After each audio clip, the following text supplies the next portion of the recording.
Welcome ladies and gentlemen, and welcome to China, welcome to Tony Lao Shi. In this little video I'm going to talk about students, and we are going to compare Chinese students with Western students, and we'll see if there's any difference between us as students, between us as people, and we'll see first of all how do we grow into adults. I've been teaching in China for 6 years now, and I worked for a few different places. Well, my school, right where I am right now, I'm with the school for 4 years, and before that I've been living in Chengdu for another 2 years, and which is, of course, Chengdu is nothing for you. You guys have no idea where this place is. And anyway, I think I have a right to share this information with you because, first of all, I understand how the system works. I understand what are these people, and I understand how these people study, and I understand the rules of the Chinese school. And I've been working for a public school in China for long enough, and I also been doing, different part-time jobs as a teacher as well, and which is why I think I have this inner information, the information from the inside that I can tell you.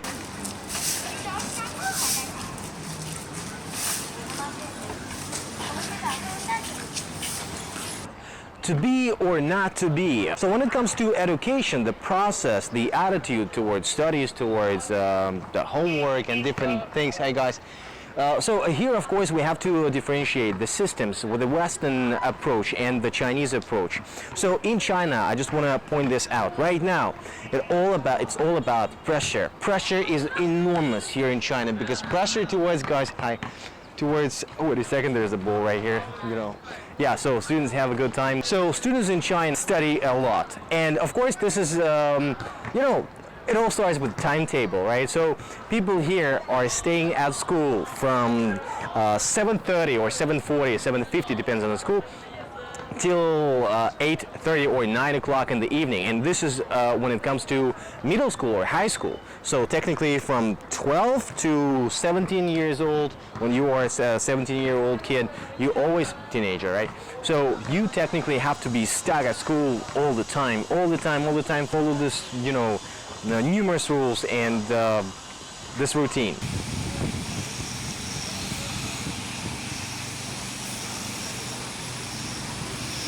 And why I mentioned creativity. The thing is that what we teach our students in Western schools, in our, in our classic world, we just say that our students, our kids must be creative and independent. This is the most important things. And yes, this is true. Yes, of course. But this is not about China. China is 社会主义. That means socialist country, right? So they are socially oriented. So this is the most important goal for them, which is why these systems are completely different. So the teacher is the most important person, and you have to listen, and you don't have a right to say anything against the teacher. So this is not a good thing. Yes. Creativity. Just because Chinese students are busy with their studies all the time during the weekend, even the weekends, they have no time for hobbies. And yes, of course, we're going to talk about this in a more detailed way a little bit later, but at the same time, now I just want to point this out one more time. They don't have time for hobbies, and this is why I say that creativity is slowly dying. By the time goes here, the students are spending more and more time at school, and they just kill, the system kills their creativity because they just get rid of those habits, those interests that they cultivated before they suddenly found during studies at school, and which is why this is, of course, terrible. So students are losing their creativity, they are losing their chances to create, to observe the world and then create something amazing. And which is why I say, I just recently had this conversation with a friend of mine, and we were talking about this ways for China, how to become #1 country in the world. Of course, this is topic #1 in China here. And they, of course, every single time when they mention that, they say, and they understand, and now I'm really grateful that they understand that copying is not a good thing, not the best way. Of course, this is a good way, to copy the other products, the other, famous brands, and they do that. Everybody knows that China does that and did that for many years. But the thing is that they do that because they had to. They did that, and they still do that because they had to, because they had no choice. The thing is that these people were so poor that they had to do that, and I believe this is not the that terrible way to basically establish good environment, to create good environment in your country. This is something that they did, and they are not very proud of that. Some people are, of course, but now the next starting point should be that they have to start to create new things, which is why the Chinese government now is slowly moving towards the decreasing amount of pressure at schools. But this is still a huge problem.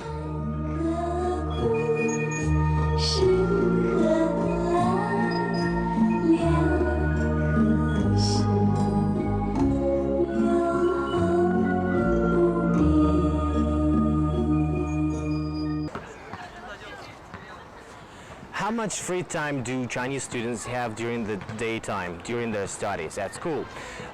Yes, a good question, because as I said earlier, students here have to stay the whole day. Well, most of students here in China are living in the school dormitory, and well, we can say that, well, someone would say 5 or maybe 10, sometimes 20%, up to 20% of students are actually going back to their homes. But this is not necessarily, needed, because the school usually requiring you to stay at school. As a student, you have to stay at school, follow the rules, this whole routine, and all the time to be here basically all the time, all day long. Not a good thing again. But anyway, this is how they control the students, and this is just easily to control everybody, right? And follow the rules. Yes, of course. But so the actual lesson starts at 8 o'clock. So before 8 o'clock, from 7:40 to 8 o'clock, this 15 minutes and then 5-minute break. So there's this thing called 早起. That means early studying. When students are just reciting some words. Usually it's when it's English or some other subject. When they just recite, everybody would stand up and recite the words all together. Yeah, that sounds and looks a little bit weird. But anyway, that's how it is. And then, so first class, 8 to 8:40. Sometimes school would have 40-minute lesson, then sometimes 45-minute lesson. For example, in our school, it's 45-minute lesson. So 8 to 8:45, and then 10-minute break. Then another lesson, second class. And then there's half an hour break. During this half an hour, there's a huge assembly right here, right at the playground.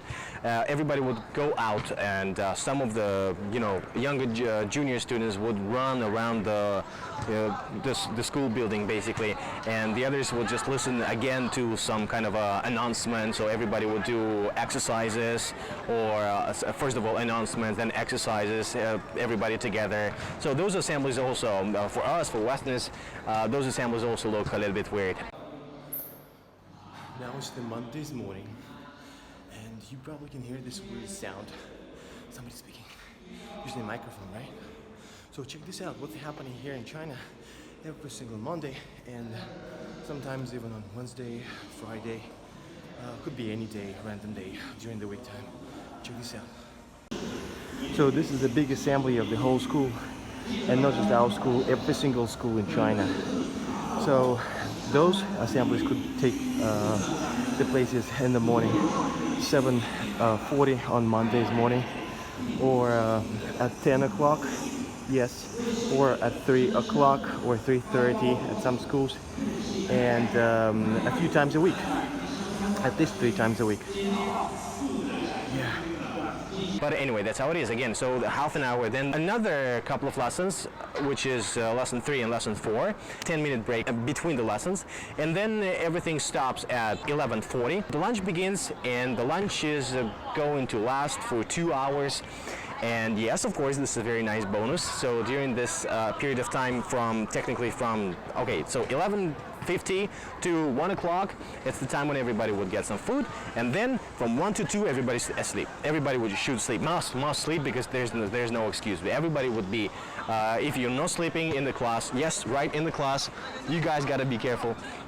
So everybody would just sleep in the class or go to the dormitory, but sometimes mostly dormitories are closed. So yeah, so that's how it is. So students are just sleeping in the class. So all of them would, bring a pillow, some kind of a toy pillow. They keep those pillows right in the classroom.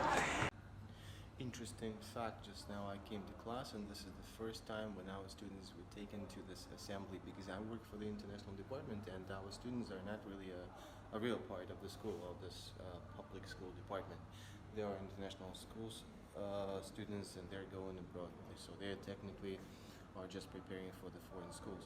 And this is one of the first times, one of those times when our students are not actually in the class and they are going to be late for class because of this big assembly. And yes, of course, this is a good thing for teacher and this is a good thing for students. That's when we can relax a little bit more than we have to, right? So yeah, anyway, this is a Monday's morning and this is a wonderful time when I will just... So what is this event all about? So usually some announcements are being made here during this event. Some students are being awarded, just like you can see right now, so they get those papers, some kind of certificates, school certificates, etc. And yeah, this is basically what is happening. This is all about different announcements, kind of some exams, or some important events at school.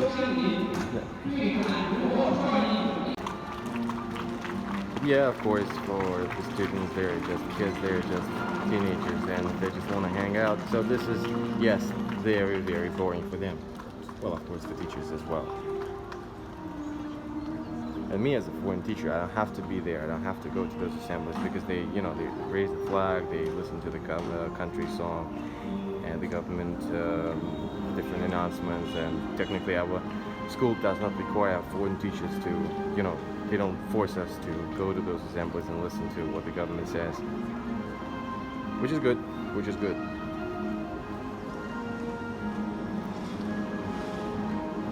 And at 2 o'clock, everybody's going back to classes. I mean, for studies, if they were sleeping in the dormitory, right, which is right next to the school building. And 2 to 2:40 again, or 45, depends on the school. Again, then one more class, and then again 20-minute break. When there's no assembly, there's nothing, so they just rest, basically have fun, you know, dance, snacks, whatever. There are 2 little shops at school, so they can get some, you know, drinks or garbage food, as we would say, you know, really, really bad, you know, chips and other stuff, the bad spicy Chinese things, little snacks. And then one more class, the last one, so 3 lessons in the afternoon. And after these 3 lessons, usually it's 5:20, the end, and then they have another almost 2-hour break till 7 o'clock. So during this time, again, everybody would take a shower or, you know, of course, dinner time. Usually, as you can see right now, so that's the time right now. So now, as you can see, this is 6 p.m. So this is, yeah, 2 minutes to 6. Yeah, this is the time when students just enjoy. They just play basketball, football, whatever they do, dance, different clubs. They're, you know, little groups of, let's say, interests. Is that enough? Yeah, that's quite enough. Yes, there's the school music for some reason now. I don't know why. They, as you can see, right, there's this little bit low volume music. There's some kind of announcement, but usually there's a cool Western music also sounds at school. And then at 7 o'clock everything starts again, but not lessons. There are 2 more periods, 2 more classes, but these are wanzishi. That means evening, or let's say late or evening self-studying, which is the time when there's a teacher in the class, typical classroom, students, but everybody would do their homework. Well, of course, not everybody, but most of them, yes, more than 95% of students would focus on their homework. Of course, there are lazy students. It's just normal life, and yes, this is of course happening as well. But students are quite more, let's say, persistent and hardworking and consistent as well because of the system. So yes, they do their homework during this wanzishi, so evening studies. Then they're free to do whatever they want. They can do whatever they want at 8 o'clock, 30 minutes. Some of them going home. If they go home, they don't sleep at school, they don't stay at the dormitory. Or some of them who are leaving at school, they're just going back to their dormitories. And again, showers and again some homework, or they again play here, football or basketball. There are huge, you know, projectors, lamps right here that are lighting the whole thing, the whole area. And yeah, 10 o'clock, everybody go to sleep. So those supervisors, teacher supervisors, dormitory supervisors, they are just, you know, controlling the whole area. The patrol, night patrol, they patrol. Everybody would be safe again. Safety number 1, 安全第一 in China. And everybody goes to bed, 10 o'clock, and then In the morning, everybody would start all over again.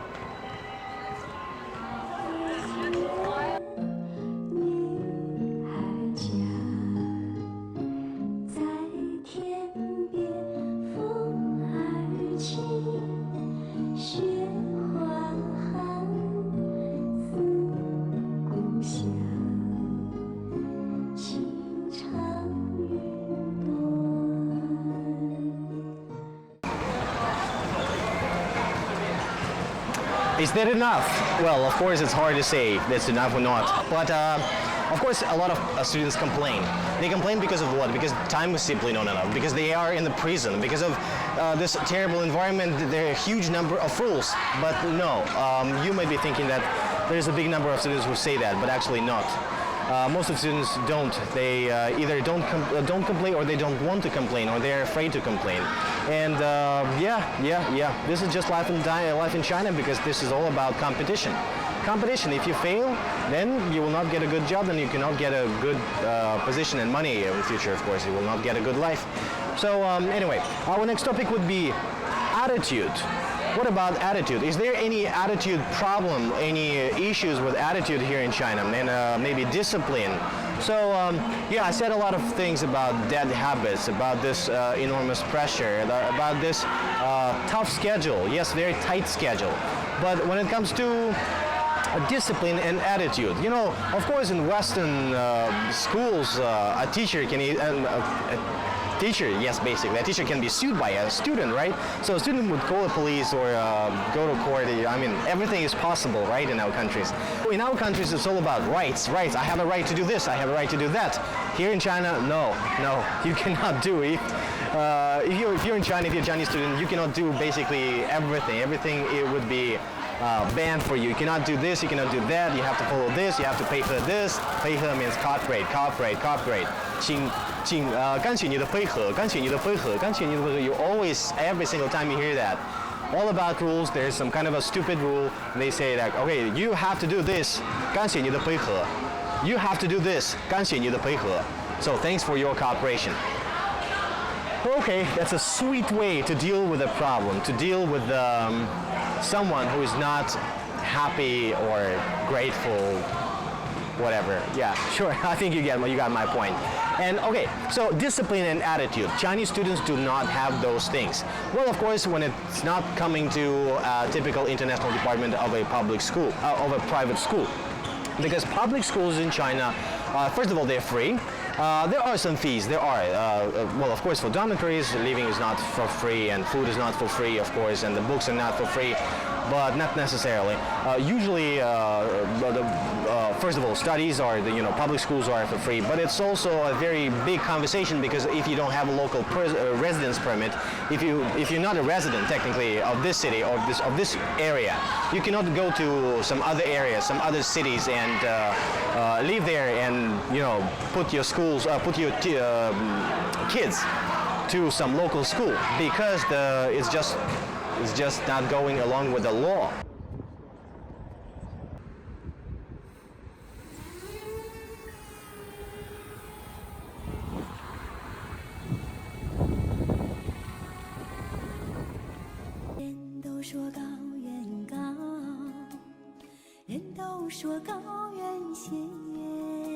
All right, a typical example. So most of schools in China are public, and that's what we're gonna talk about. So I had been working for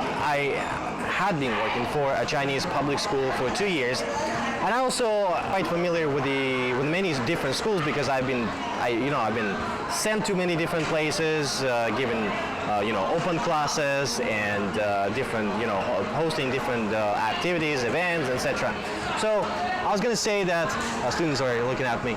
So I was going to say that public schools students are quite disciplined. Well, not just quite disciplined, very, very disciplined, because it all starts from kindergarten, and then primary school, and then middle school, and high school. So 好帅 means handsome, and sorry. So students are very, very disciplined, and they do not have any issues with attitude. They always just listen. So teacher is a god for them. They always listen to whatever the teacher says.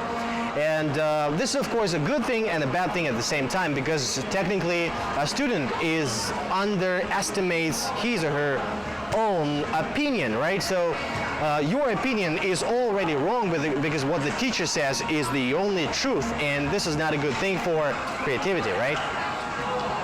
And independence.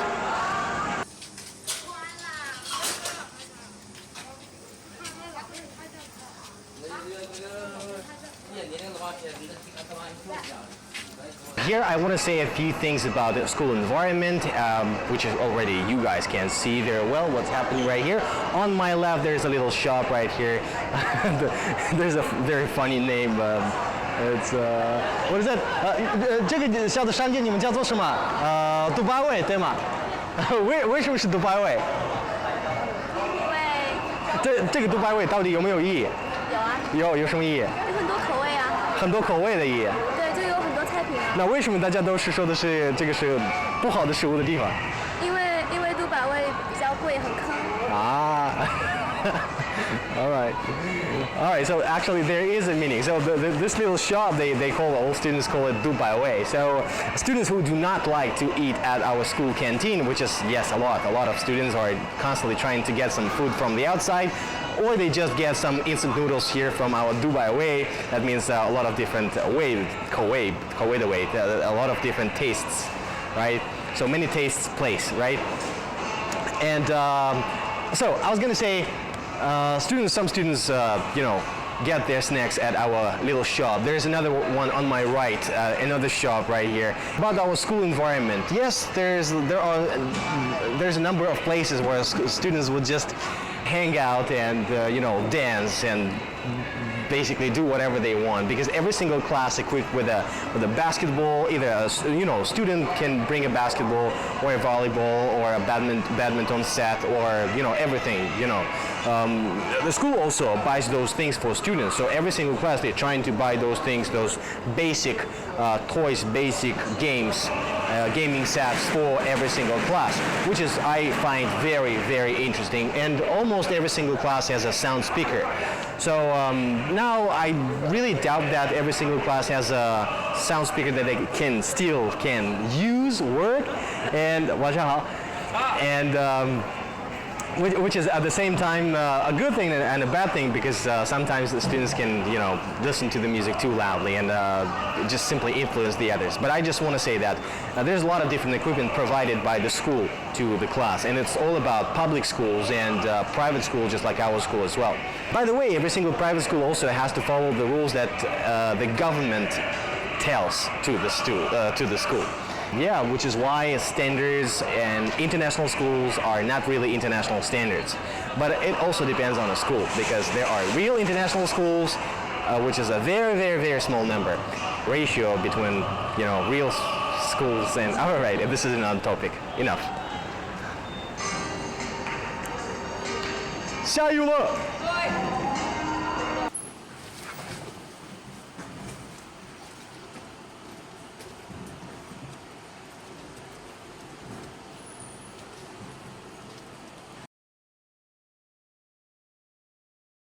All right, but what about freedom? Are the students free? Well, that sounds weird, right? But okay, students cannot just leave the campus. They cannot just go out and get some food. They cannot just go out and get some drink or even order food from the outside. I did say that before, yes, but technically this is not allowed. But going outside is completely forbidden. And here where we have to mention this gate pass system. So every single student has a card. There are three different colors. There's a red, orange, and green color. Wait a second, not orange, now it's yellow, right? So basically just like traffic lights, right? So green, of course. So green card means that obviously you can go wherever and whenever you want. I mean, if you don't have a last minute, there's a reason why you just want to go out. You just go. You want to get a drink, and of course you go. And this is, of course, why the students with the other cards are always asking this green card holders to get some food from the outside or some drink, something that they cannot buy or afford buying here in school. And some students have a yellow card, and which is why they are partially restricted. That means that their parents, and all these cards, by the way, were issued in accordance with the parents' requirements. So if the yellow card is given to a student, that means the student is allowed only to go home, let's say, in the evening or during the lunch. So there's a lunch time and evening time, that's when the student can go out. But usually a yellow card means that the students can only go out in the evening, let's say during the dinner, or anyway, that depends on the student. But so yellow card allows you to go out only sometimes, some specific periods during the daytime. And of course the red card, the majority of students have a red card, which means that they are not allowed to go outside. They are always stuck in here. They cannot do whatever they want and how they want outside. They can only ask the green card holders to get something from the outside. Does that sound like a prison? Yes, it does. Does that mean that's bad? Not necessarily. Because this is, you guys also have to remember that this is China, huge population, and so hard to control everybody. And of course, when it comes to students, weak minds, maybe it's a good thing, maybe it's a bad thing. I personally think that this system can be more flexible. School uniform is, of course, something that everybody must wear. Can you wear your own school uniform? Let's ask. 学生，等一会儿，你喜不喜欢你的校衣？你的校衣喜不喜欢？喜欢。喜欢。你觉得我们的校衣怎么样？比其他学校？挺好的。挺好。挺好穿的。是吗？那你比如说你以前的学校，你以前在哪里学？啊？你以前在哪个学校读书？现在就在这儿。以前的，之前的学校。以前是在那个叫什么来着？也是在这里，是深圳吗？是在深圳，那个叫什么来着？无所谓，你之前的学校你喜不喜欢了？不是很喜欢。不是很喜欢。你觉得这所学校，我们的学校还是以前的学校的校衣比较好？这里比那里好一点吧。我也觉得。其实我们的学校挺好的，对吗？是，我也觉得。但是有的时候太热，比如说现在，老师让不让你穿短裤？啊？短裤，你现在可以穿短裤吗？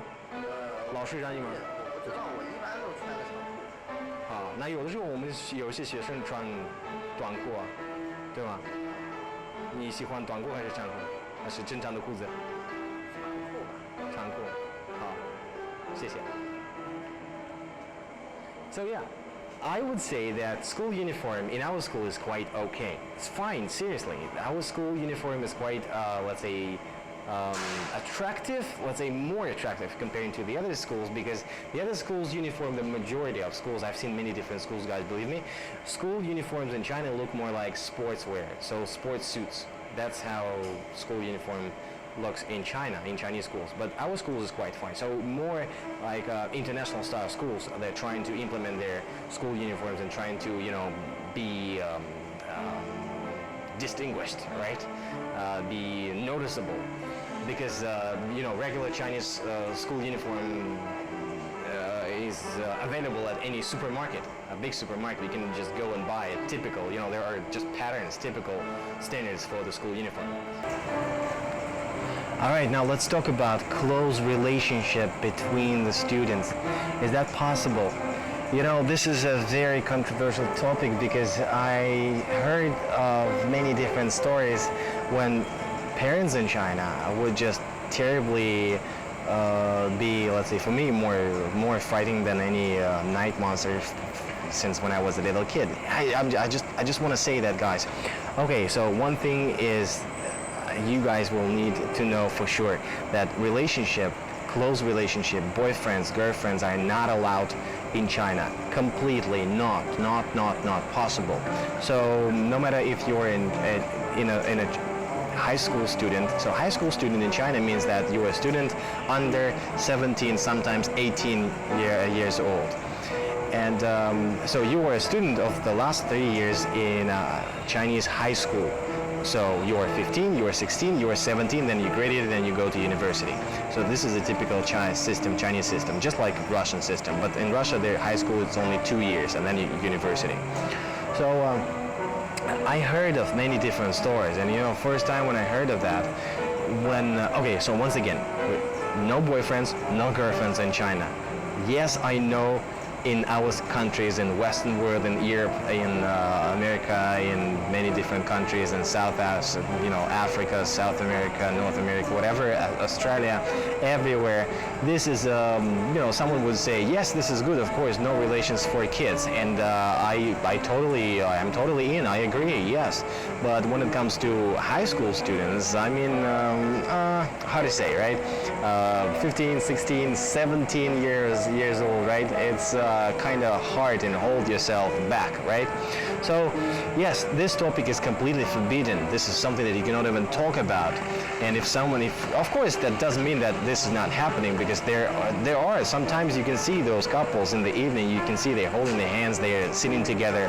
But if the teacher would see that, he would or she would first of all, for the first time, maybe if it's a good teacher, he would just say something that you cannot do that.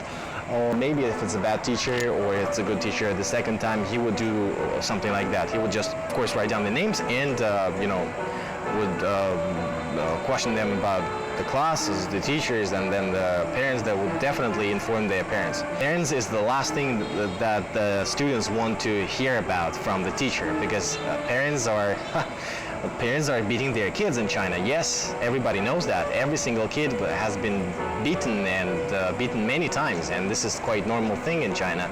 I have a crazy neighbor that is beating her daughter, 80-year-old daughter, every single day because she doesn't want to play piano. So that is just crazy. I even called police, and it's they just came and said, no, this is family. We cannot deal with that kind of a problem. And I don't agree with that. I think we cannot do that, and nobody can do that. So kids should not be beaten, cannot be beaten, and must not be beaten. Whatever it is, it's a bad thing. So I just want to say one more time. First time when I heard about this story, it was my first year in Chinese school, was a public school, and one of my students, he was the last year student. He was 17, and he told me, you know what he told me? Tony. And his English back then, he was quite good. My Chinese was terrible, and we spoke only in English. And he said, Tony, my dad told me that if I will have a girlfriend, he would just break my legs. And of course, that is terrible. And this is just one little example for you guys to understand, to get more familiar with China and Chinese society. Yes, this is how it works. Boss, я в школе. 欢迎您的收听。